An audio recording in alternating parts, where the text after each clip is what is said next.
Hi guys, good to see you.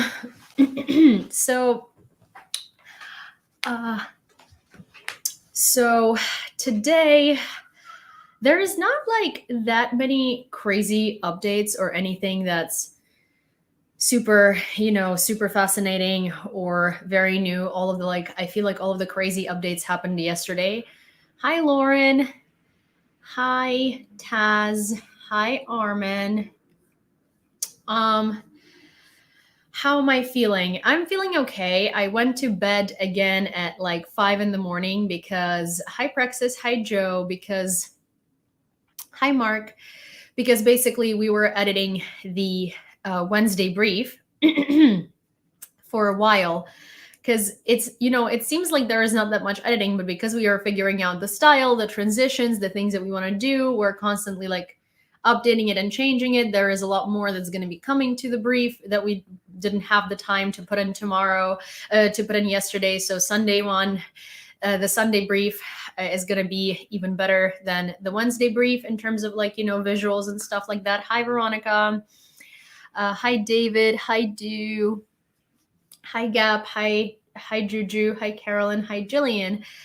So yeah, also tomorrow is John's birthday, and this year for his birthday, he literally said that he does not want to do anything. He wants to turn his phone off and not see anyone. That includes moi, which is fine. He's not like a very, birthday celebrating person to begin with. But this year he just wants peace, quiet, and reflection, as he said, which I fully understand. Also, yesterday we started doing the edits to the brief at I think 6 p.m. maybe, and we finished at 5 in the morning. So I fully understand that probably also added to the fact that he just wants to relax on his birthday. I will be baking him a cake the day after, and I will be giving him his gift the day after too. Although the main gift is not something I can really give. It's something else, and it's kind of personal, so I'm not going to be talking about it on live.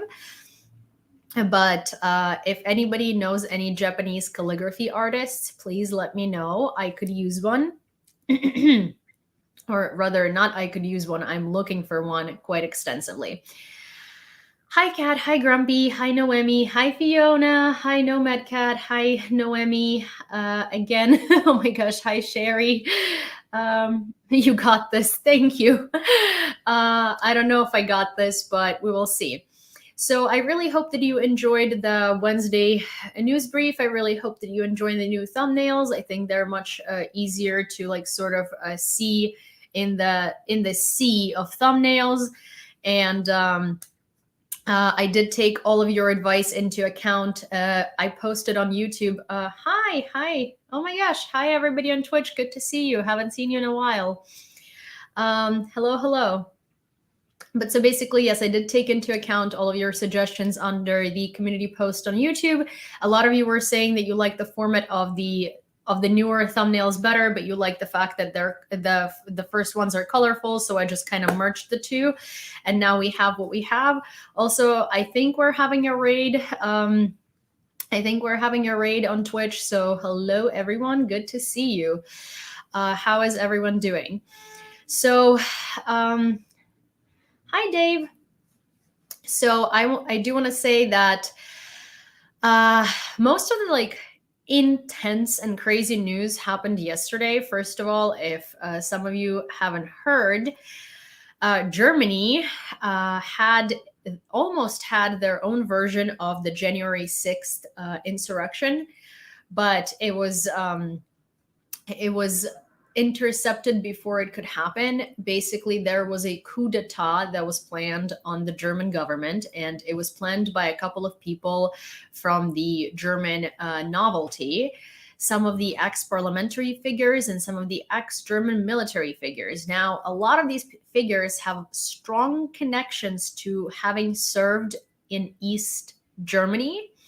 And by East Germany, I don't mean geographically, I mean pre-Berlin Wall falling. So that is connections to Russia. Also, it was recorded that they have reached out to Russia in order to help them perform this coup. Obviously, the embassy in Berlin denied it and was like, what? Who, us? No, we never, ever, ever, ever help any coups. Are you kidding us? Wink, wink. But also one of the people that was suspected of,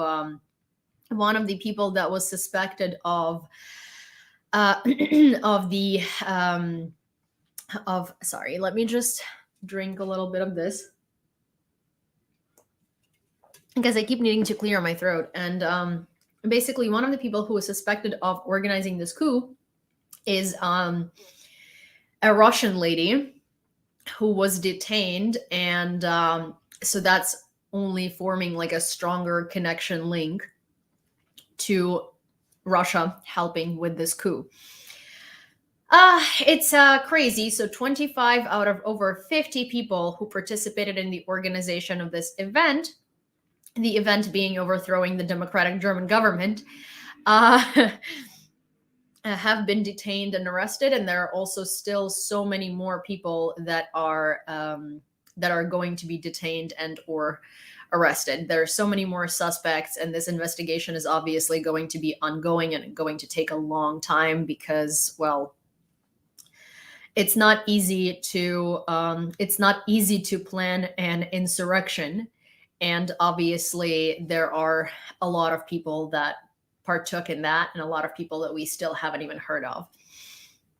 Hi, Netlin. Good to see you. Someone's saying, Dennis is saying, so did they want? What do you mean? What did you need to be a little more specific with your questions.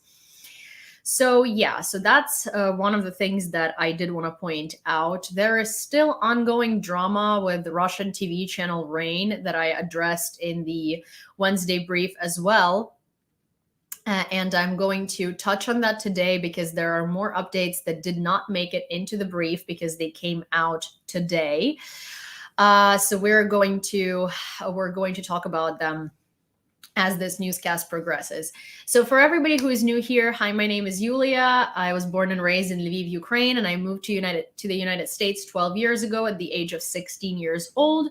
And I've been living in New York ever since. My entire immediate family lives in Ukraine, and that includes my dad, my mom, both my grandmas, my grandpa, and my aunt. I do keep in touch with them every day, and also every day on this channel, we do news about Ukraine. Rather news coming from and pertaining to Ukraine. We dissect them, digest them, whatever you want to call it. We give them historical, geopolitical, political, and current events context. I answer questions and help you understand things that you might not understand that pertain to Ukraine culturally. So you're welcome to ask questions, and I will be answering them to the best of my ability. Now, this news stream is being broadcast on 4 different platforms at the same time. That is YouTube, TikTok, Twitch, and for now, Twitter. For now, because we don't know how long I'm going to be able to tolerate Elon Musk and his changes to Twitter and the fact that it is now a cesspool of troll activity. So yeah, so for now, it's on Twitter as well. If you don't follow me on YouTube, I highly suggest you do, because not only do I have daily newscasts saved on there, and if you missed a broadcast on any day, then you can always find it on YouTube because they're saved there forever. I also have Sunday and Wednesday news briefs, which is basically a daily newscast that highlights everything important that happened that week and for the past 24 hours under 20 minutes, which is super convenient. I also have interviews with Ukrainian defenders, and there are a couple more useful segments coming to the channel. That is that. And also starting next week, I'm going to be doing daily lives at 4 p.m. Eastern Standard, and I'm going to be releasing news briefs the next day at noon, because basically there is absolutely no way humanly possible that I can do Wednesday news on Wednesday as a brief and I can do Sunday news on Sunday as a brief, because it takes so much editing, it takes so much research, and it takes a lot of time. And now that these videos are also in 4K format, basically they take 2 hours-ish to upload. So it would be uploaded at like midnight on, on Wednesday night. And I don't think that anybody will be awake to watch it unless you are in Europe and you're waking up for work. But I think that noon is a much better time next day to sort of catch you up on everything that happened and add and take away things as they come. Because I can't start filming anything until 5 p.m. Eastern anyway, because that's normally when updates stop rolling in for the day. So yeah, I hope that that was comprehensive and helpful, and you guys enjoy the briefs. Let me know, as always, all of the critique and everything that you think, because I do highly appreciate all of your feedback and suggestions, and we have been taking them into account every time that we have been editing these briefs. There are 4 out now, and they're gradually getting better and better based on your guys' suggestions, basically. We are going to be including more visuals, and we are going to be making them a little more dynamic. So stay tuned. Also, hi Notabotter, good to see you. Germany was lucky this time. The way they solved their problem is to deal with Putin. Yeah, and the only way to resolve their Putin issue is to be strong and decisive. Well, that's actually, see, the interesting thing. So here is what Armin says on YouTube. Armin says, Germany was lucky this time. The way they solve their problem is to deal with Putin. Yeah, I do agree with that, because here's the thing. A lot of the people that were connected to the planning of coup do have either very strong ties to Russia or are literally Russian. And it's funny to me because Germany was so insistent on giving these humanitarian visas to Russians that are fleeing, and Germany opened its doors to Russians in general. And I was like so confused about it, because, there are already so many Russians in Germany, and they are a lot of the, Deutschlandrussische, I think, or they're called, or Deutschlandrusse or something like that. I think it's Deutschlandrussische, which is German Russians, right? And they are largely anti-vaxxers. They're largely doing all of these like crazy anti-government protests. There is just like a lot of drama and a lot of problems with them. They also support the far-right government in a lot of cases, en masse and in majority. So I don't really know why Germany was so eager and accepting more and more of Russian population. That was very strange. But well, here's what you have for accepting so many Russians to your country. So someone on Twitch is saying, sorry, where are you from? Hi, I am Ukrainian and I am from Ukraine. However, this newscast is done from the United States, where I have been living for the past 12 years, while my entire immediate family lives in Ukraine today and is planning on living in Ukraine. So yeah, now, as most of you must have heard, Zelenskyy was named Times Person of the Year, and he has a beautiful cover surrounded by Ukrainians and our defenders, and lots of Ukrainian colors on the Time magazine. I'm planning on purchasing this magazine because I really, really want to have it in my collection. I do have one with General Zaluzhny that was so kindly sent to me by one of you. And hi, that's awesome that your grandfather was from Bila Tserkva. That's right by Kyiv. Also, hi. Well, hi, John. I'm not John, but hello. So yeah, so that was I already have one with General Zaluzhny. I am planning on getting this issue of the Time, and today Politico actually named Zelenskyy. Politico named Zelenskyy the most influential person on the planet. And it's very interesting because I thought your husband was named John. Oh yeah, my husband is named John. I'm sorry, he's just not here. So I was like, why are you saying John to me? Sorry.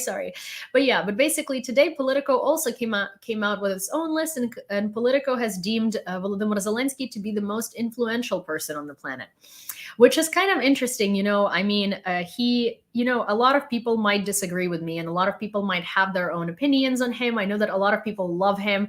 A lot of people have some sort of qualms with him. Some people think that he doesn't deserve all the attention that he's getting. Whatever you think about him, here is the thing. He is the leader that happened to be the president of Ukraine at this time, and he did the best job that any one of our previous presidents could not do. And that's just a fact, because none of these people would be qualified. None of these people would have the skills. None of these people would have the people skills, the negotiation skills, here's another thing. A lot of people say he's not a politician, he's an actor. Well, he has proven to be a pretty good politician. There is a huge team behind him, obviously, and it's not just his merit. But the thing about it is that he is an actor, and he knows how to speak. He knows how to deliver speeches. He knows how to charm people. He knows how to talk to people. He's very personable. And being that personable, knowing how to deliver speeches, knowing how to do a very good job at public speaking, knowing how to make people feel warmly towards you, is a big part of his success on the international negotiations arena. The fact that he doesn't hold back is a big part of his success on the international negotiations arena as well. And he does have education in law. So it's not, well, first of all, it doesn't even matter if he had that education or if he didn't have that education. His accomplishments speak for themselves. Hi, Karine. And I really don't need to justify them or justify him. But at the same time, I do want to say that he does have a lot of skills to be in the place where he is. And he is doing a fantastic, tremendous job, better than any president in our lifetime has done under such circumstances and so much pressure. If you think about it, he took Ukraine, a country that nobody has heard of, a country that was relatively irrelevant in the world, and now it's at the top of the international arena, having the utmost world support with this conflict. And with his presidency, with his audacity, with his speeches, with his negotiations, with his persona, with his image, with his government that he formed, with his advisors, with our ministers, they took down one of the largest world superpowers. As it turns out, they never were a superpower. They were lying about being one, but at the same time, no one before him and his government was able to do that. No one before him and his government was able to show Russia exactly for what it was. So that's what we have today. And I do think that Politico nominating him and then electing him as the most influential person of the year is really deserved. Now, on the other hand, Putin was named by Politico the biggest loser of the year, which is kind of funny. And they did postface this argument as saying that he didn't only manage to lose the credibility and respect of the entire world, but also in his native country of Russia. Now, while a lot of Russians still support him, and while most Russians still support him, and while, most Russians support the war, and most Russians, even Russian opposition basically supports everything but him, and they would be happy to continue supporting the war and the invasion had they been winning, clearly, based on a lot of their statements. But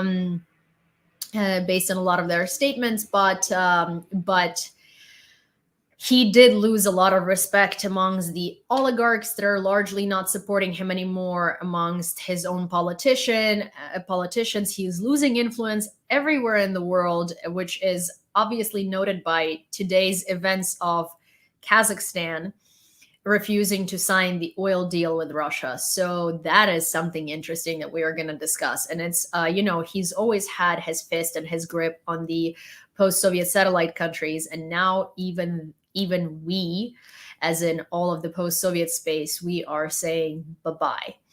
And that is a big loss for him, because while losing Europe and while losing the United States, even losing China is one thing. Losing the countries that largely depended on him and were right under his grip is a whole different thing. And that is a big failure. How long are presidents elected in Ukraine? Presidents are elected for 4 years. However, during martial law, you can't change a president because the country is at war. So in wartime, there are not going to be any elections. First of all, they would never be. They would never be. They would never be fair because a lot of Ukrainians are not in Ukraine. They are currently in Europe as refugees because their houses and their places of living are being bombed consistently. So yeah, so elections are not possible during martial law during wartime, but normally it is 4 years. I am going to jump ahead and I presume the next question is going to be, do you think Zelensky is going to run for the second term? I don't think he wants to, honestly. I think after this war is won and after everything is said and done, he's going to want to retire somewhere like warm and happy and literally turn off his phone or maybe sink it in the sea and never have to deal with it again. The man, you can see it on his face. He has aged 10 years in less than a year. He looks exhausted. He's obviously doing the utmost that he can, but I think he has no other choice but to run because all of these changes, all of these deals that have been made with the European Union, with the United States, all of the respect that Ukrainian government has, all of the connections, all of the possibilities, the Euro integration, all of these things, they all were in part done because he's president and because of his worldwide image. And so I think that he's going to have to run, and I am pretty positive he's going to win because I don't see Ukrainians not electing him for the next term because, well, again, he has already formed these connections with the European Union, with NATO, with the United States, with other countries. And of course, it also is a huge merit of our other politicians and ministers. But at the end of the day, I think that in order to Euro integrate Ukraine, in order to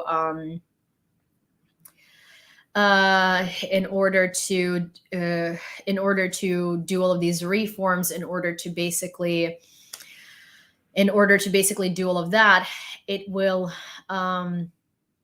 he will need to be president because it's just going to be a million times easier to do this with an already established person than to do this with a new person, right? And PB&J is asking, don't you think he would want to see the country get back on its feet and then retire to the warm sea air and sun? Well, yeah, well, that's part of it. Here's the thing. He clearly really loves Ukraine. And obviously he understands that in order for Ukraine to get all of the integrations that Ukraine needs, he needs to be president and he needs to activate and use all of the connections that he has made. So I think of course, he's going to want to see Ukraine get back on its feet. And of course, he's going to want to see, to finish what he started. But at the same time, like, he is exhausted. And I think he really, really wants a vacation, And I can't blame him because he's been going for 9 months nonstop. But again, I think that he's going to run because he understands that A, we want him to run.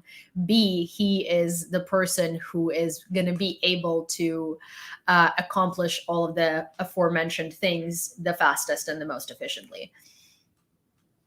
So yeah. Okay, well, let's start on the news today. If you guys have any questions, please let me know. I do want to say that, one sec, about the Brittany Griner trade. Well, I mean, I'm happy that Brittany Griner is coming back home because she clearly didn't deserve to be in the circumstances in which she ended up. And WNBA really needs to think about the salaries that they're paying their players, because the fact that someone had to go to Russia for extra income because of how little they're making in the women's basketball league in the United States, while men are making millions, is kind of gross. But yeah, I'm happy that she has been exchanged, and I'm happy that she is going home. I really hope that Russians didn't treat her nearly as awful as they treat Ukrainian POWs and Ukrainians in general. So I really hope that her treatment was much better. And I really hope that she did not develop an abundance of trauma from this experience. I do think there is definitely going to be a lot of therapy needed there, because how do you not develop an abundance of trauma? But as in, what I'm trying to say is that I hope that they did not treat her nearly as horribly as they treat Ukrainians, because well, it's we at least we know what to expect. Okay. Poison pill for Putin diplomacy. Wait 1 second.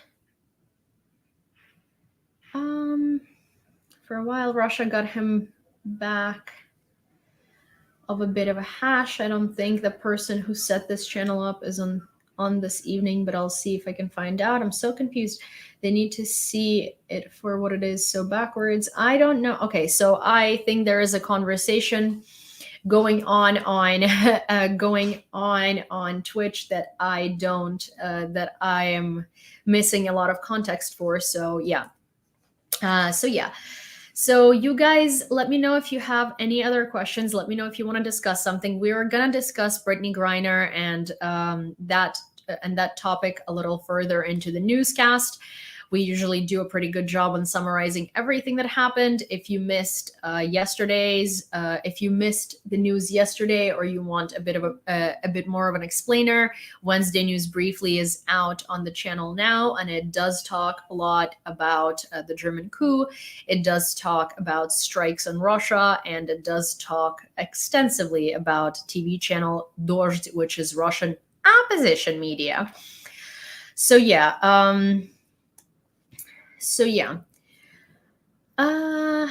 Taz redeemed 25,000 points. We don't know what it does. Oh, I don't know what it does either. I have no idea how Twitch works in terms of points. Also, hi, Rokenko or Rokenko. Interesting.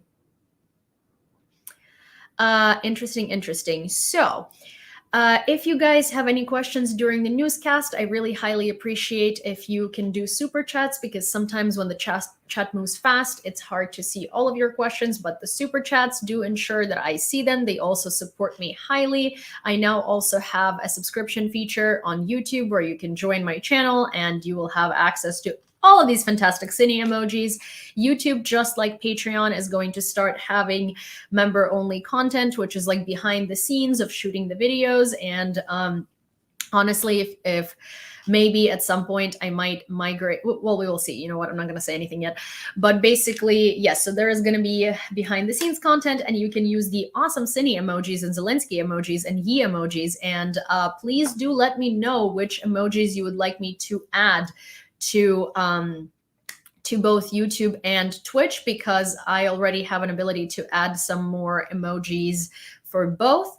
I know that we have an abundance of cine emojis, we have a Zelenskyy emoji, and we have a Yi emoji. Please do let me know what else you would like to be able to use, and I will work on it tonight.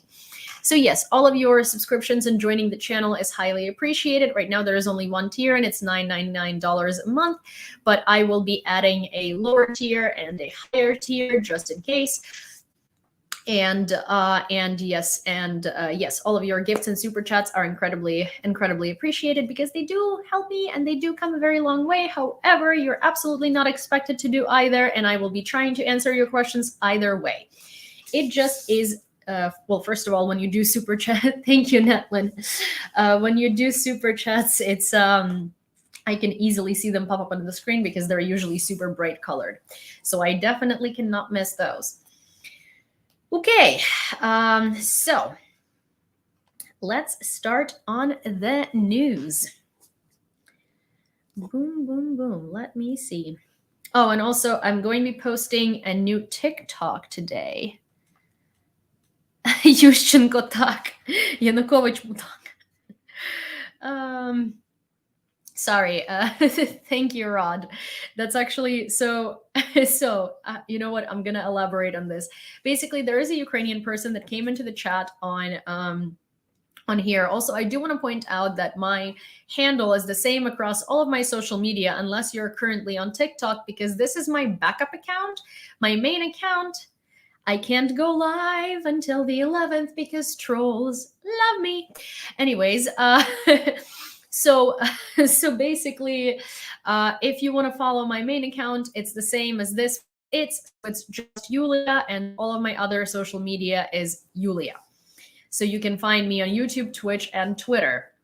And I also do respond to DMs on Instagram, but I'm not very big in terms of posting a lot of content on Instagram, at least for now. I might just double the TikTok. I might just echo the TikTok content there.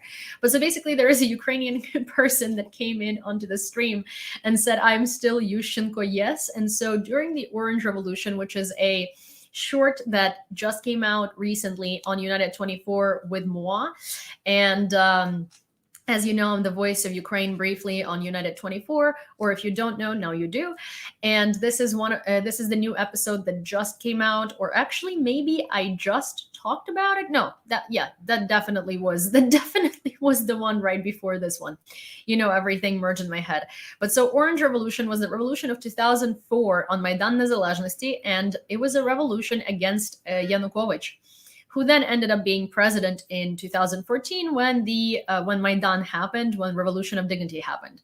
But so the first time we came out on the streets, including me, and I was a kid in 5th grade, against him because he tried to falsify the election. He wanted to divide Ukraine into Western Ukraine and Eastern Ukraine, and he was a Putin henchman. Always was, always stayed, lied all the way.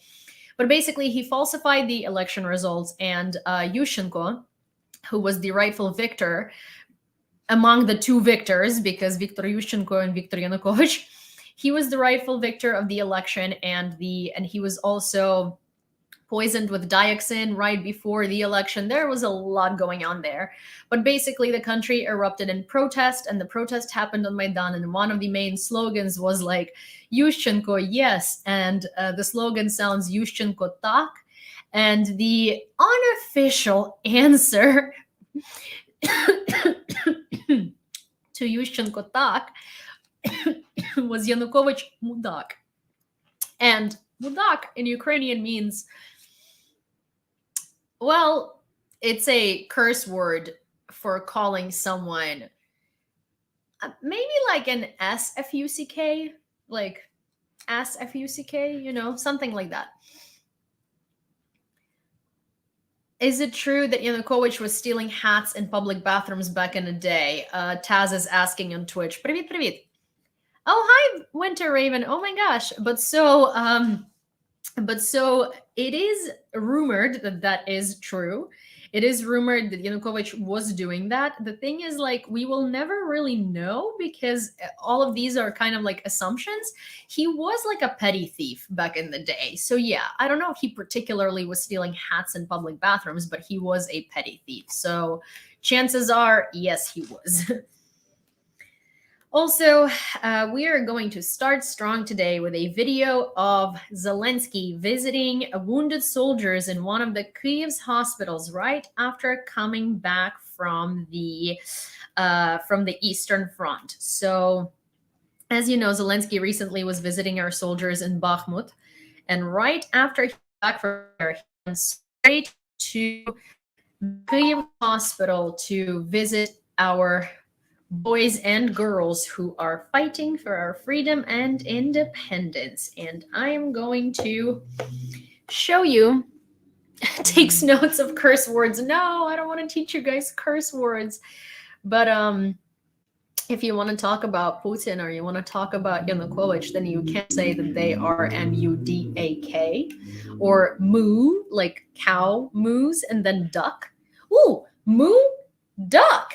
That's how you can pronounce the thing. Moo and duck. Moo like cow sound and duck like, you know, the bird.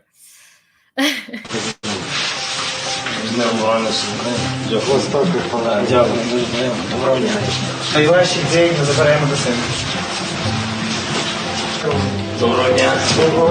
Вітаю зі святом. Дякую. Дякую Збройних сил України.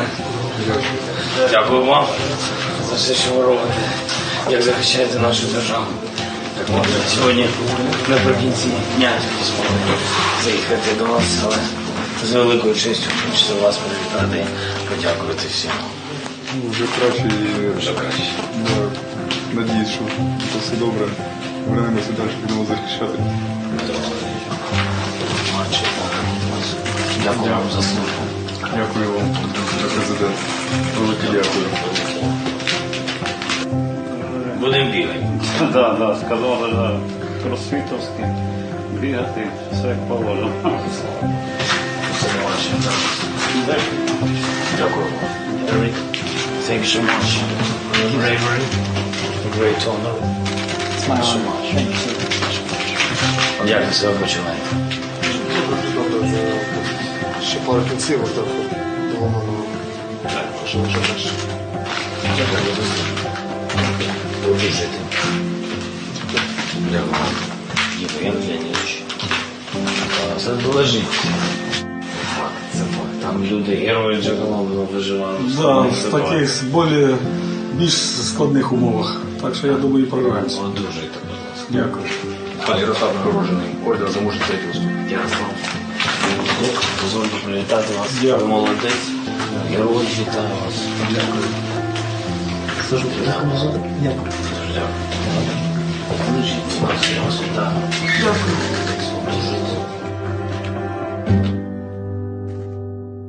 З поверненням. Спасибо. Спасибо. Yeah, he was awarded the Order of Courage in the 3rd degree. After this, there is another video right away, so I'm going to show you that one as well. But there was something that I wanted to expand upon that Armin said on YouTube. I'm going to say something as a woman, and as a woman who up until doing this was working in tech. So Armin says, if one studies the economics of sexism, one is shocked by how often it's spoken about in the past tense. It's not history. It's our current reality. Shocking inequality in sports pay is proof of that. So there are two things that I want to say. First of all, interestingly, in Ukraine, men and women make an equal amount of salary, and there has never been a wage gap between men and women, which is something that not a lot of countries can say for themselves. And while Ukraine has a lot of issues and we're working on them, that isn't one of them. Now, as a woman who works in tech, I am a UX UI designer, to those of you who don't know, and up until the full-scale invasion and before I decided to not return to my job and do this full-time, I was working in tech. And right out of college, I got a pretty interesting job where I was sort of in charge, well, not sort of, but I was in charge of the full design from A to Z of a startup. And I was very often the only woman in the room. And one of the things that I do want to say is, even when I get hired for my expertise, for what my portfolio looks like, and for what's on my resume, anytime that I enter a room, anytime that there are men who are ranking below me in their career, anytime there are men in my field, they feel the need to talk to me like I don't know what I'm talking about. They feel the need to question my decisions. They feel the need to make me elaborate on why I chose A instead of Z. Basically, there is still a shocking inequality in general among men in especially tech fields, where women are perceived as lesser than by their peers who might be ranking beneath them in their career. So let's say if I am normally a project lead, and I normally manage a team, and and the men who work with me, beneath me, will question my decisions. And with that, I also want to point out that the wage gap is real. And if I'm being hired for the same job as a man would be hired, I will be offered a lower salary. And I have experienced that multiple times at this point. So yes, The economics of sexism is very much there. It's very much present. And as a woman, especially in men-dominated fields, you are being perceived as lesser than, you're being valued as lesser than, and you're being paid as lesser than as well. And that's why, a lot of companies have the policy of like, don't tell your salary. And that's specifically to facilitate sexism and discrimination as well. So yeah. So there is that. Okay, so we're going to watch another video. Woo, exciting. So much video content today. I am going to show you this one, and it's about the defenders of Ukraine and about Ukrainians, that we did not choose to live in the war. We just do because we have no other choice. And I think it's a very good video. I think it's very well shot. I think it's very emotional. I think it does translate very, very well in terms of showing you our feelings and emotions and what our situation is like at the moment. Also, Sherry says, don't you love how men try to take credit for your work as well? Yes, I absolutely love that. It's so fun when men try to portray it like they are the only ones with valuable ideas.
Speaking of Ukraine UA and Ukraine now, so there is a Reddit called R Ukraine. I'm sure most of you who go on Reddit know it. And on Wednesdays or Thursdays, when I put out my brieflies, it's always getting taken down by, and I'm convinced, a moderator that absolutely hates me, because no other days does anyone remove my videos. Like, let's say if one of my moderators goes on Reddit and posts my briefly on Reddit for other people to see if they're interested, to catch up on the news, it stays up. It actually gets quite a few upvotes because it's news about Ukraine and it's our Ukraine, right? And then on Wednesdays and Thursdays, it always gets deleted as content that comes from an untrustworthy source, and content that today, that was the funniest one.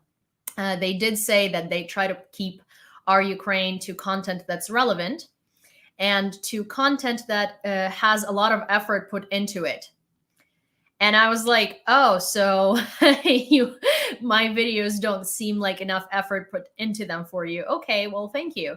But I'm convinced that there is literally a moderator that absolutely despises me and takes down my videos because it only happens on specific days. And I am thinking it's the days that this moderator works. And it's very funny how selective it is, because most of my content stays up on other days and nobody takes it down as being like an unreliable source or whatever. But this one day of the week, always, it gets taken down as unreliable source. So whoever you are and whatever grudge you hold against me, what's up with you? Like, what's up with that and what's up with you? Propaganda posters against abortion started appearing in Russia. The inscription says, "Protect me today, I can protect you tomorrow." And this is basically propaganda to birth as many babies as one can, so those babies can go into the military later and serve in Russia, in Russian army, to invade other countries, evidently. So there is that. Slava Ukraini. Героям слава. Romulan Republican Force. Oh, hello. I bet it's a sexist moderator. Or, I was laughing because I'm like, do I know anybody in journal? Because our Ukraine supposedly is owned by Ukraine now. Give me 1 second. And I'm going to open my door because my dog is trying to get in. So let me get her in and I will be right back. Cindy, what's up? Come in here. Come on over. Come on. Come on, dude. Move your butt. Thank you. But so basically, I was like thinking, and I'm like, so our Ukraine is supposedly owned and moderated by Ukraine Now, which is a Ukrainian news agency connected to United 24. And I was thinking, like, do I know anybody? Oh my gosh, thank you, Raspberry. Thank you so much. Hi, good to see you. And I was thinking, like, do I know anybody in journalism who might just absolutely despise me from like back in the day? But I'm thinking, like, last time I really stayed in touch with someone outside of the friends that I have that are like my really, really good friends in Ukraine, I was like 17. So who could I have pissed off so much at 17 that if they became a journalist and now moderate Ukraine Now on Reddit, would hate me to the point where they would remove my posts? I'm like, I don't even have I think I have 2 exes from high school from Ukraine, and I don't think either one of them hates me. So neither one of them. Oh, actually, one is a journalist, but I don't. Well, was a journalist. No, he doesn't work in his profession. So yeah, no, none of them are journalists. The risk that Putin will use nuclear weapons in the war against Ukraine has decreased in response. In the war against Ukraine. The risk that Putin will use nuclear weapons in the war against Ukraine has decreased in response to international pressure, German Chancellor Olaf Scholz says. Ukrainian special forces were deep in Russia to guide drones, senior Ukrainian official says. Ukrainian special forces were deep inside Russian territory and helped guide drones to at least one of the bases hit in Monday's attack. A senior official from President Volodymyr Zelensky's inner circle confirmed to ABC News. See, that's actually very interesting because Russians are panicking, and the reason they're panicking is because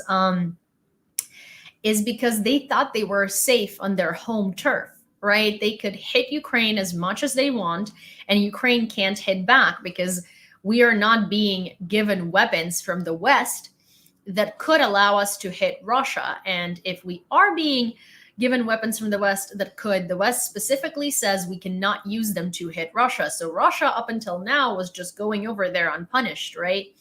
And then surprise, surprise, on Monday, there was a drone attack in several different regions in Russia. And if you watch my Wednesday news briefly that I uploaded today, you will find out a little more about what Ukrainian, thank you so much, Netlin, what Ukrainian officials were or rather Ukrainian sources were saying our capabilities are in terms of hitting inside of Russia.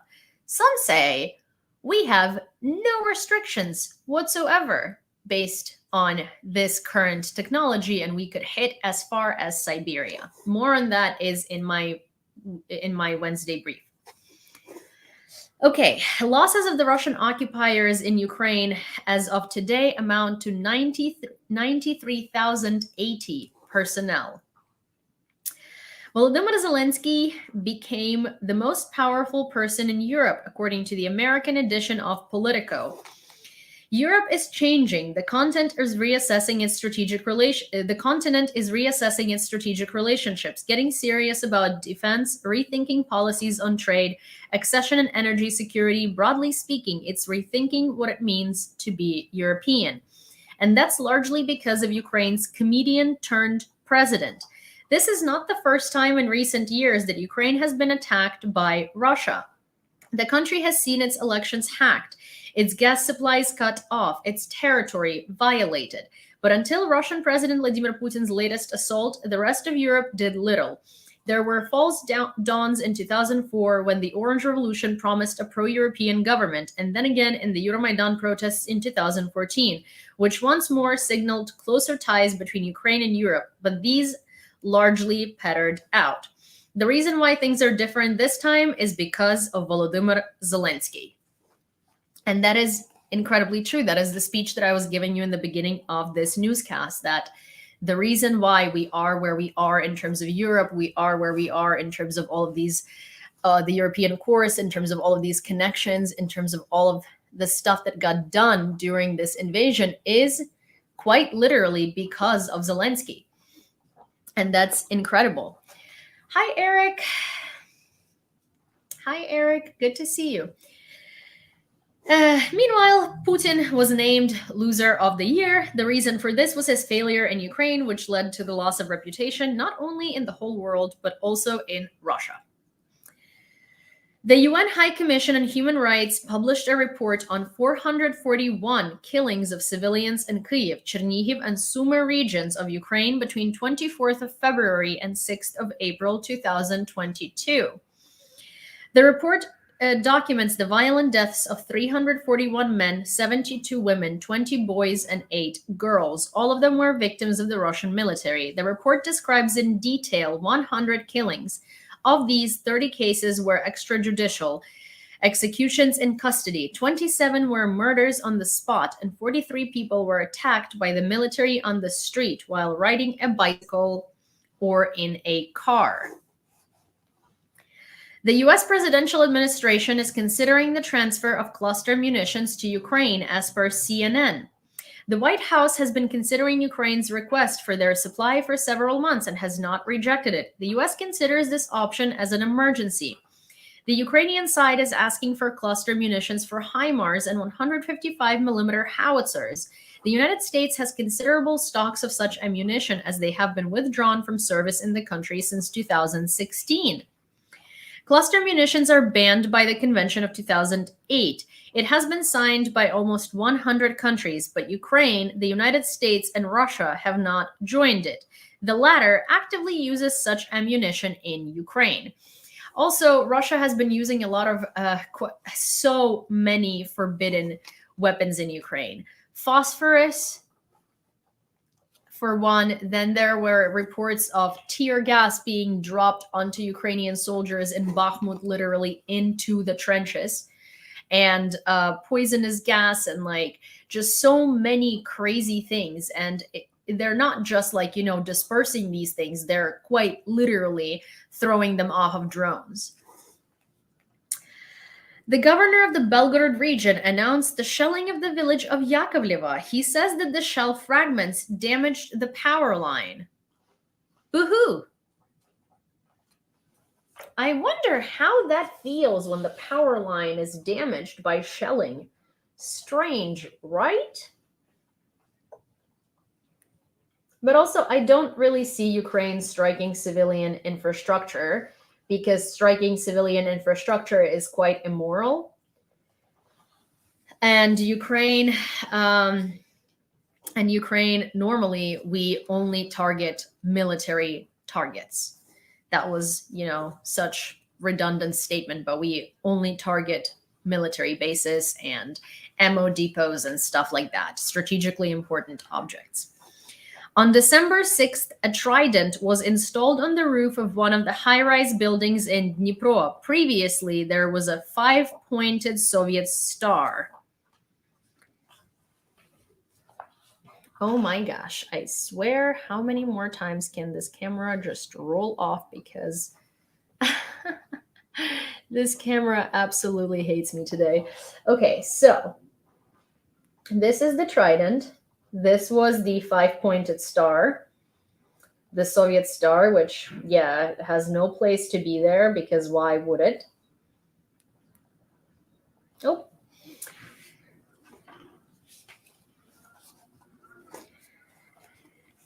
The president awarded the title of Hero of Ukraine to military pilot Vadim Voroshilov with the call sign Karaya, who shot down kamikaze drones Shahed-136 over Vinnytsia region and took his damaged aircraft away from the settlement.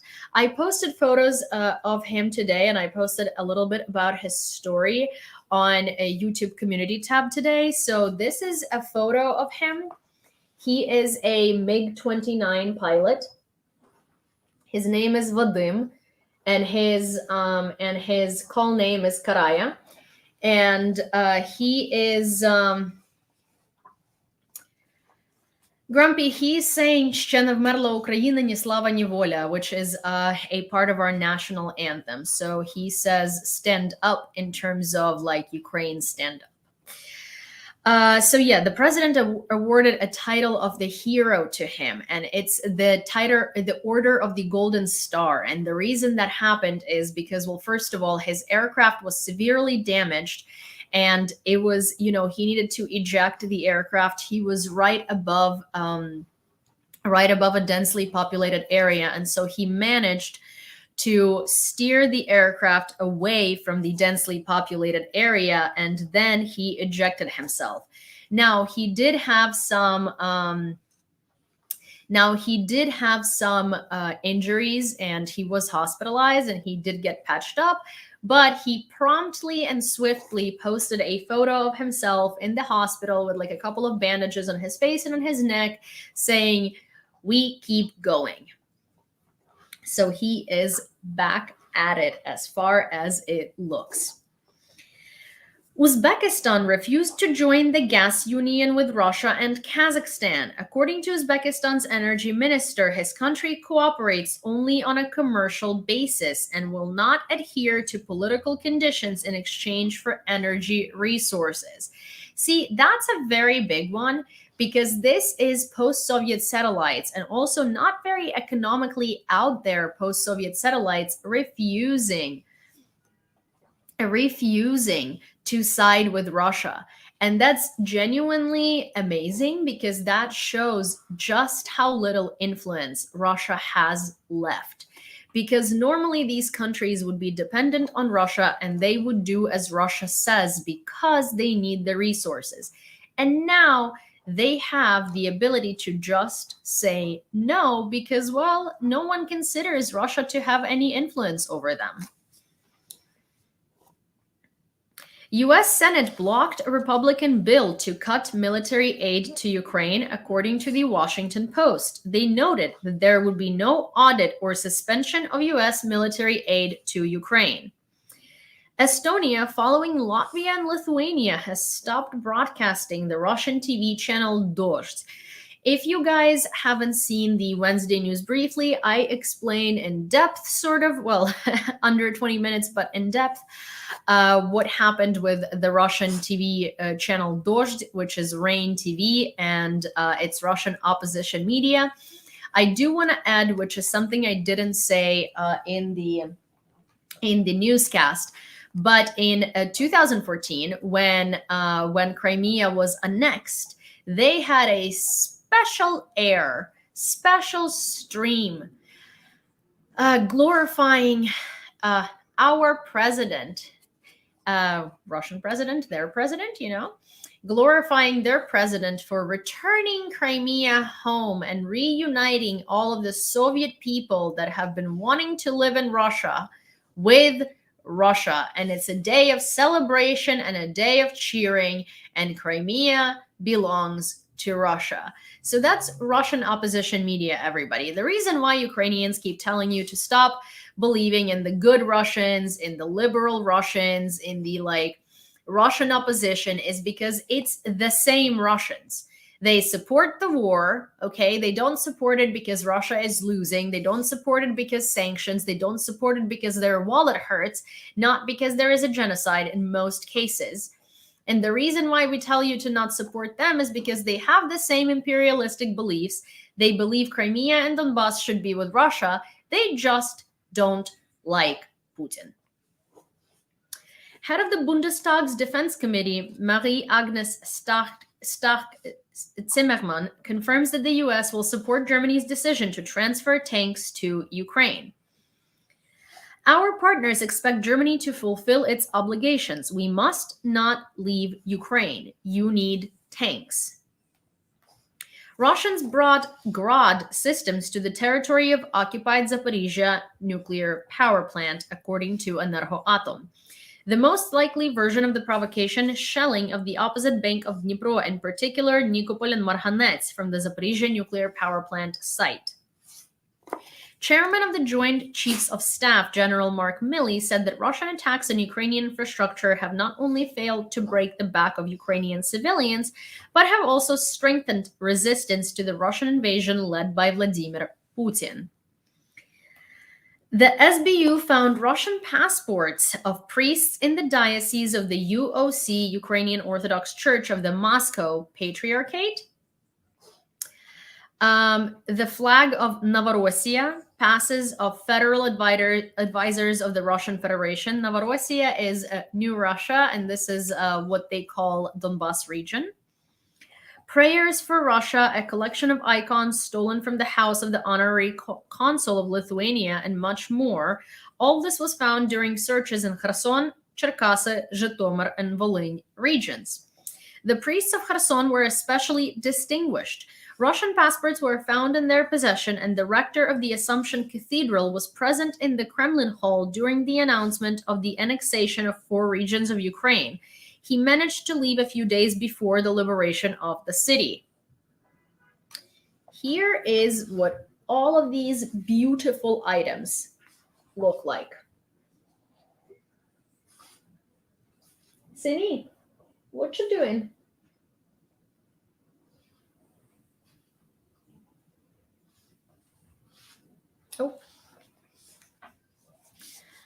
Oh.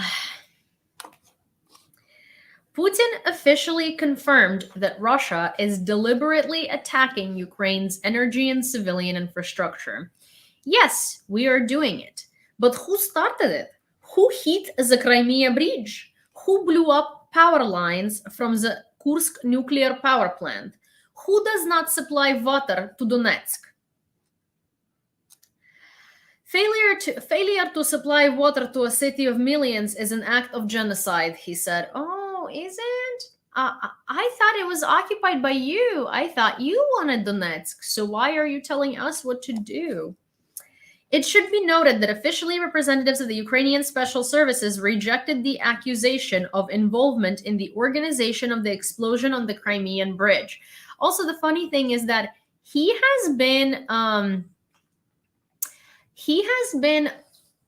Russia has been attacking Ukraine's civilian infrastructure, bombing our cities, and like genociding our people way before the Crimea bridge attack.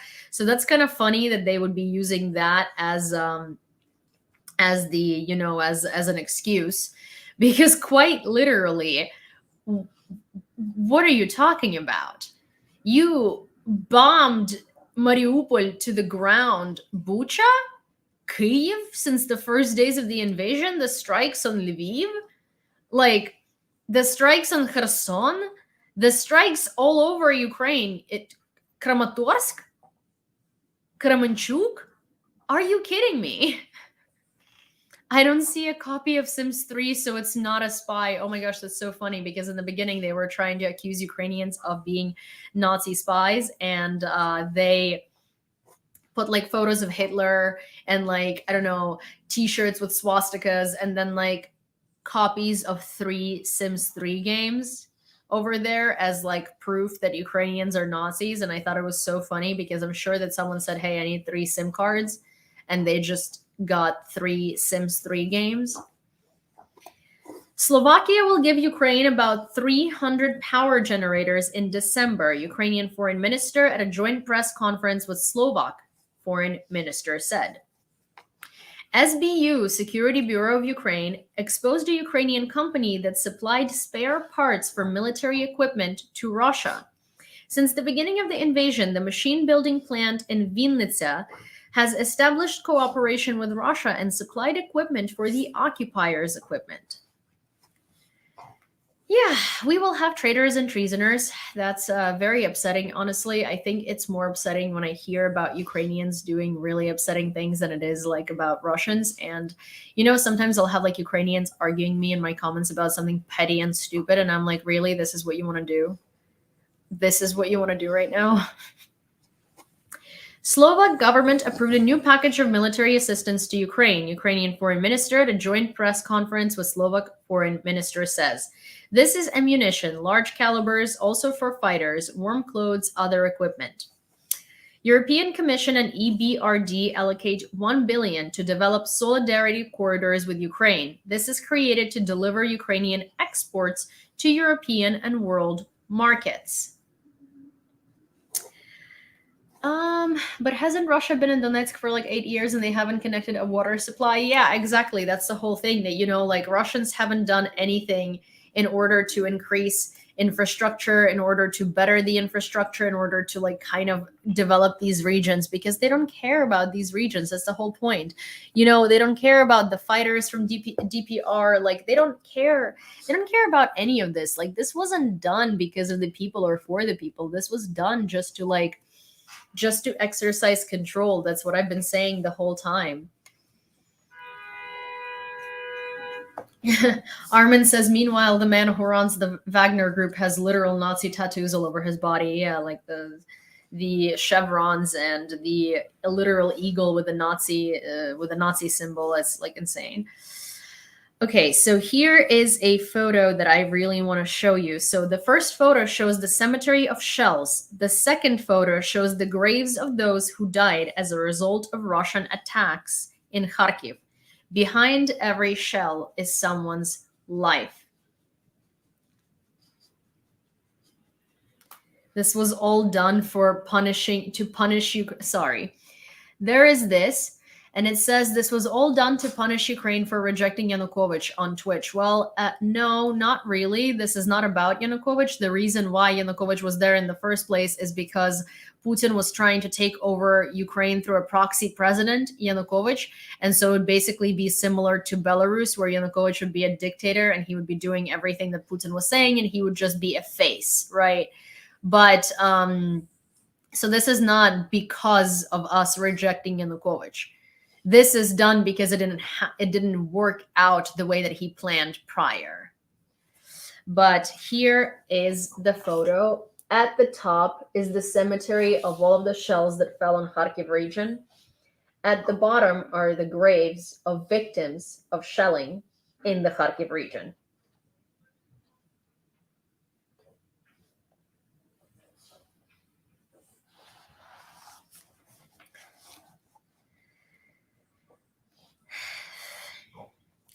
Kazakhstan has also abandoned the gas union with Russia, Deputy Foreign Minister Roman Vasilenko. That's big news. The Kazakhstan and Uzbekistan news are very big, and it's quite promising. The Pentagon has placed 2 orders to expand production of 155mm artillery shells for delivery to Ukraine, says Reuters. The first contract is classified and signed with General Dynamics Ordnance and Technical Systems, Inc. And the second contract for 391 million was signed with IMT Defense Corp. Cindy, what are you doing? Hello? Sin? Sin. Okay. Well, Cindy is being a little strange. Explosions were recorded at the Melitopol airfield. So let me remind you, Melitopol is a temporarily occupied region of Zaporizhia, and it's temporarily occupied by Russia. And so they have obviously also occupied the airfield, and there were explosions recorded there. So Ukrainian attacks are working. Explosions were also recorded in Kharkiv. The EU will not recognize documents issued by the Russian Federation in the occupied territories of Ukraine and Georgia. This decision was made today at the EU Council. U.S. House of Representatives supports defense budget with $800 million for Ukraine, says CNN. Head of Regional Military Administration Sinuhubov says Russian troops strike in Kharkiv region, hit a private house, 4 people are wounded. Preliminary.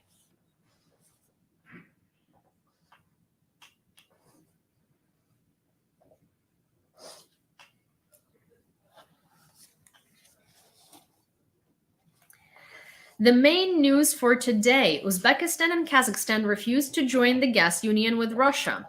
The Bundestag confirmed that the U.S. will support Germany's decision to transfer tanks to Ukraine. Slovakia will give Ukraine 300 generators. They will also resume production of 120 and 155 millimeter shells for Ukraine. The Pentagon has placed 2 orders to expand production of 155 millimeter artillery shells for delivery to Ukraine. The EU will not recognize documents issued by Russia in the occupied territories of Ukraine and Georgia. During the last month, the Ukrainian armed forces were able to operate 7 samples of Ukrainian-made UAVs.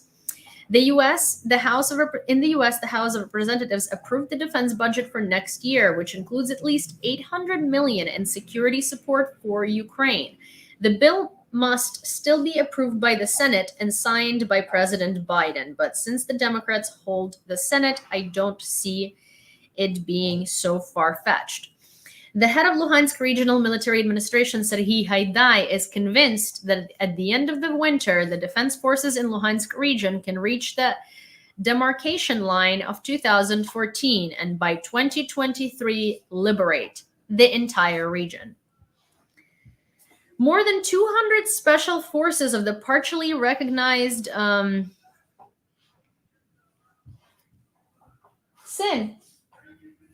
Cinny, what are you doing? Hey, Cinny.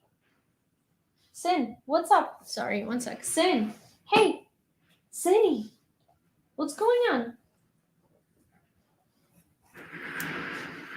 More than 200 special forces of the partially recognized Kosovo entered the territory of the municipality of North Mitrovica, where the majority of the population is Serbs. This was reported by Kosovo Online. Interesting. So there is something that might be brewing in between Kosovo and Serbia again, unfortunately. This is just a small little...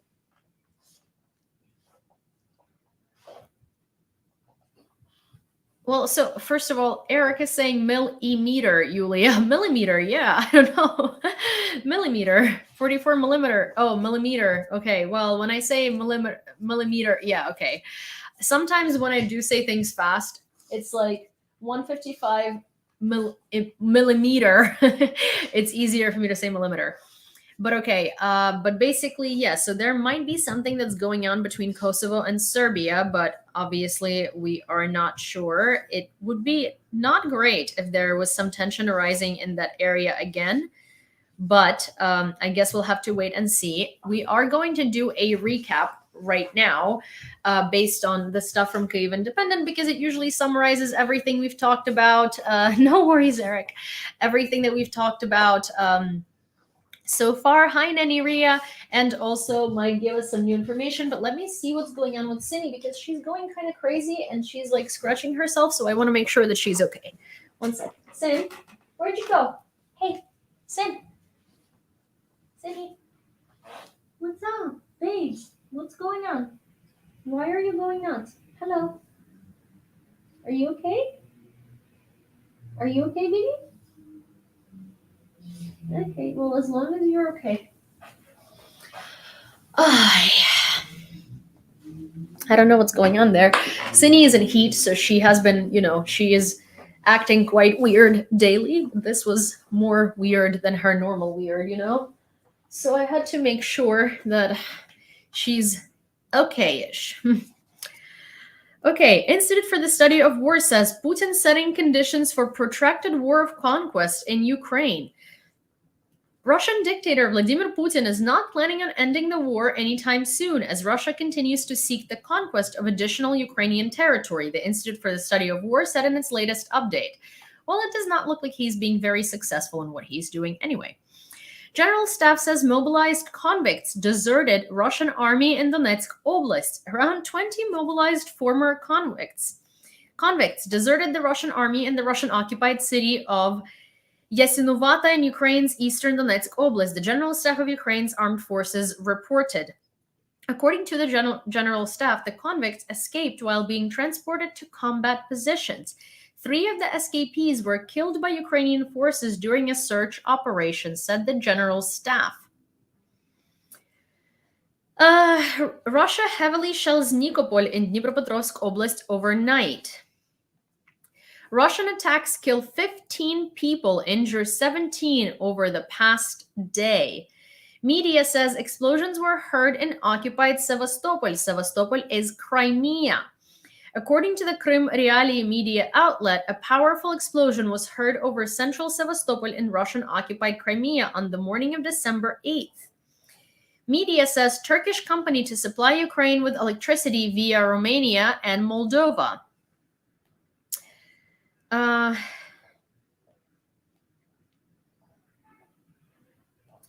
CNN says US considers Ukraine's request for cluster munitions. ICRC visits Ukrainian and Russian POWs, inspects living conditions. The Internal Committee of the Red Cross reported on December 8th that it had met with the prisoners of war held in custody of both countries to inspect their living conditions and provide them with books, personal hygiene items, blankets, and warm clothing. We are able to check how prisoners of war are being treated and to make sure families receive updates, said ICRC President Mirjana Spolijarik. Okay, you know what? I'm going to open this report because what? Okay, very interesting. So I'm going to play you this article because there is an option of listening to it.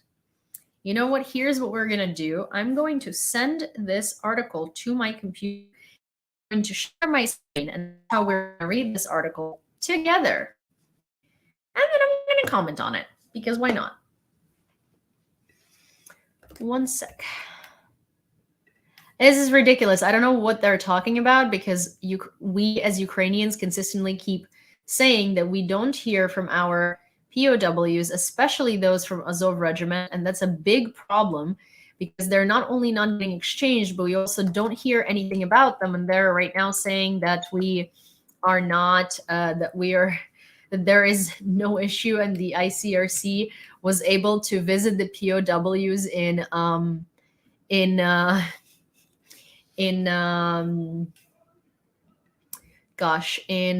Russia?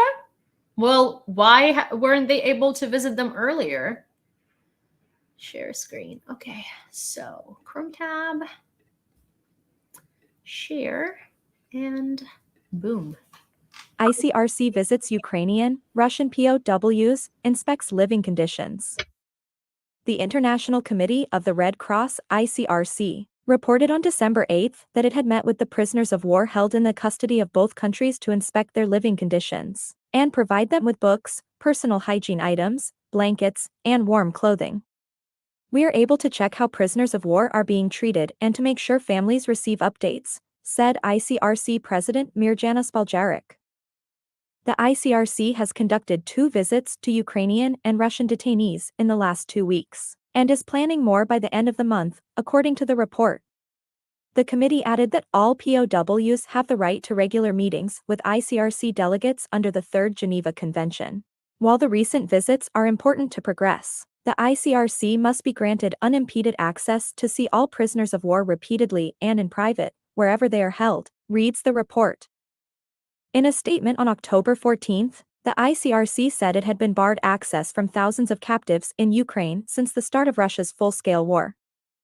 The day before, Andriy Yermak, the head of the president's office, said that Ukraine demanded for the ICRC to send a mission to the prison in occupied Olenivka, Donetsk Oblast, where Ukrainian POWs had been killed by an explosion on July 29th.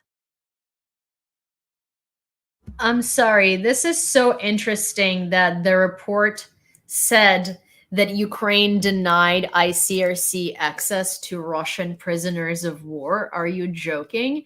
Wait, let me see. ICRC said it had been barred access from thousands of captives in Ukraine since the start of Russia's full-scale war. Yes, it was because all of the Ukrainian POWs that came back said that we were like, if the ICRC was in fact barred access, which they just said, they told them to go on a mission to Olenivka, where Ukrainian POWs were quite literally burned alive. And ICRC said that they would be supporting Ukrainian POWs in Russia, yet not a single Ukrainian POW reports having ever seen. anywhere near them.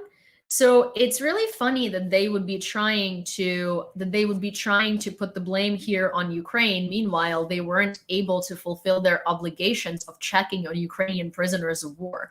Why would Ukraine grant them access to Russian prisoners of war? Why would Ukraine give them access to Russian prisoners of war if ICRC continuously can't provide us any information about the Ukrainian prisoners of war? I also quite literally did not see them saying anything about the conditions in which Ukrainian prisoners of war are being held. So what are they talking about? This report sounds like such fabricated BS. I can't even begin.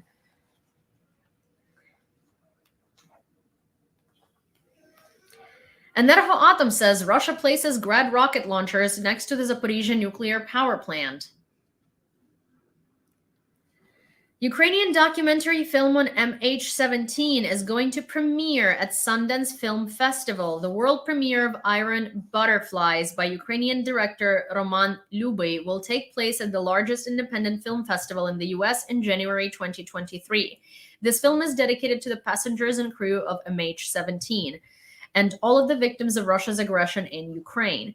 It is our response to the murderers and liars from us as Ukrainian citizens and as citizens of the world, Lyubey said. Series of explosions reported at airbase in occupied Donetsk, Zaporizhzhia Oblast. Prosecutor General's office says bodies of 3 civilians allegedly killed by Russian troops discovered in Mykolaiv Oblast. Governor of Donetsk Oblast says 1 killed and 2 wounded in Russian shelling of Donetsk. Slovak foreign minister says, for those who say that we want peace and negotiations, we always say that we already went through it with Hitler. Thank you. SBU finds Russian passports and propaganda at premises of Moscow-affiliated church. Ukrainian court issues arrest warrants for ex-central bank chief. The High Anti-Corruption Court of Ukraine has issued an arrest warrant in absentia for Kyrylo Shevchenko, a former chairman of the National Bank of Ukraine, the Anti-Corruption Action Center reported on December 8th. Shevchenko is suspected of organizing a corruption scheme to embezzle 206 million hryvnias, over 5.5 million from Ukraine's Ukrzbank. Governor says 4 injured by Russian attack on Kharkiv Oblast. Slovakia considers producing more ammunition for Ukraine. The little victims. Russia's war killed these children. On a warm day in early September, Anastasia Kolchina took her 9-year-old sons, twin brothers Ruslan and Denis, for a walk. They went to a small park in their native Zelenodolsk, a town in Dnipropetrovsk Oblast, where many locals would gather on the weekends. The family was enjoying the outdoors when suddenly Kolchina heard someone scream, "Lay down, lay down." This is an article from Kyiv Independent, and I'm going to link it in the description of this video. Just give me 1 second, and you guys can read it if you'd like to. Also, please do follow me on YouTube if you don't yet, because I do have a lot of very good information on YouTube, and I do have videos that basically show you. I do have videos that basically summarize the news twice a week in under 20 minutes, and they go over everything important that happened up until that point in the week and in the past 24 hours. If you don't follow my YouTube, why do you still not follow my YouTube? And I have interviews with Ukrainian defenders on there too. And you get to criticize all of my thumbnails and give me your opinion. So effectively, you get to cheat on my creativity, and I take it because I like criticism. Oh my gosh, thank you, Netlin. That's so sweet of you. Thank you so much. Governor says Russia attacks Sumy Oblast 55 times during the day. Kremlin threatens new missile strikes on Ukrainian energy. Russia's President Vladimir Putin claimed on December 8th that Russia would continue launching mass attacks on the Ukrainian energy grid. Since October 10th, Russia has unleashed 6 mass strikes targeting Ukraine's energy infrastructure, killing dozens of civilians and causing emergency blackouts. Ukraine and the West have repeatedly condemned Moscow for attempting to terrorize civilians amid the Russian troops' battlefield setbacks. Dutch prosecutors won't ask Russia to extradite its proxies who downed MH17. Thank you, Melissa. The Dutch Public Prosecution Office will not send a request to Russia to extradite the Russian proxies convicted of shooting down Malaysia Airlines flight MH17 and killing all 298 people on board, its spokeswoman said. Thank you, Melissa. According to the spokeswoman, the Netherlands won't ask Russia for their extradition because the Russian authorities will definitely not agree to do so. Yeah, they already said that these laws don't apply in Russia, so yes, they're correct. Russia doesn't extradite its citizens. However, every effort will be made to ensure that Girkin, Dubinsky, and Kharchenko serve their sentences, she said. Thank you. U.S. House passes record $858 billion defense budget, including more aid for Ukraine. The U.S. House of Representatives passed the 223 National Defense Authorization Act by a vote of 350 to 80. The legislation would authorize a record $858 billion in national defense funding, which includes an additional $800 million in security assistance for Ukraine, an increase of $500 million over U.S. President Joe Biden's request earlier this year.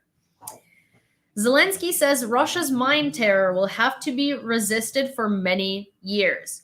President Volodymyr Zelenskyy posthumously awarded 4 police officers who were killed while demining liberated areas of Kherson on December 7th. According to Zelenskyy, Cherkasy Oblast Police Chief Mikhailo Kurachenko received the Hero of Ukraine award, while police officers Igor Melnik, Serhiy Nenada, and Vadim Perizhok were awarded with the Order of Courage. Terrorists deliberately tried to leave behind as many death traps as possible, Zelenskyy said in his evening address on December 8th. Buried landmines, tripwire mines, mined buildings, cars, and infrastructure. This is more than 170,000 square kilometers of dangerous territory. Ukraine right now is one of the most mined countries in the world, if not the most mined country in the world. That is all I have for you for today. Sinunya, what is going on?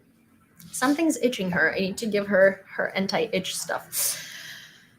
So yeah, that is all I have for you for today. Please let me know if you have any questions, suggestions, anything that you want to discuss, and I'm happy to do so.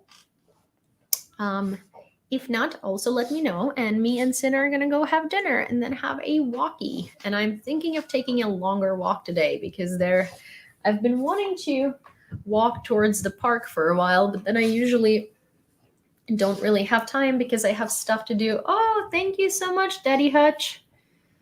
Thank you so much. Oh my God, Raspberry, thank you. Oh, I love that bus. It's so pretty. Thank you so much. You guys are so sweet.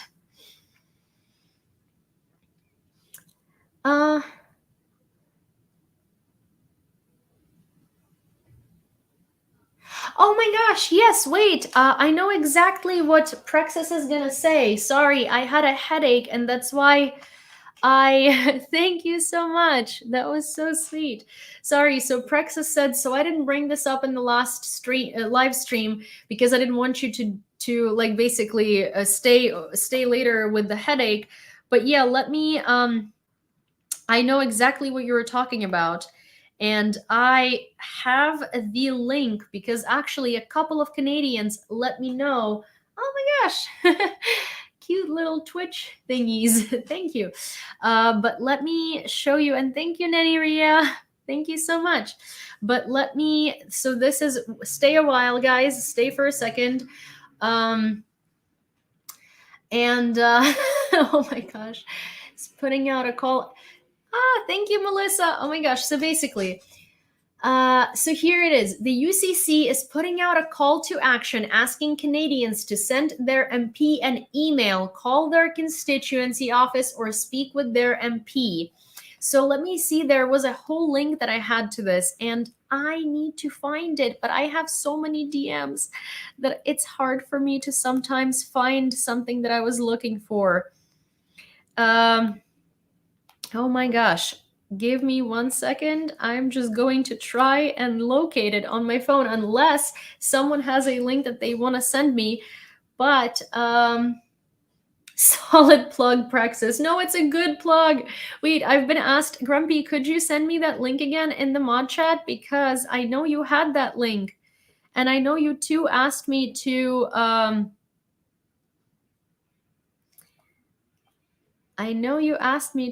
Oh, also Taz, I see what you meant. What you meant by the redemption of the Twitch award. Oh my gosh, there is like a badge that comes with it. I designed a badge that comes with it. I will. Oh, thank you, Kaylee. Okay, so here, let me. Oh my gosh, I'm like going crazy. Okay, so first of all, on Twitch, we were wondering what this reward is. I just looked at the mod chat and I know exactly what Taz was talking about. So this reward gives you a badge and a new emoji, I believe. And the emoji is, you know what? I will look into it. I will let you know because I designed it so long ago. But so here's the thing. So I'm going to read Praxis's statement again. Praxis's statement again. So Praxis is saying an urge. Here, I'm going to read the two together.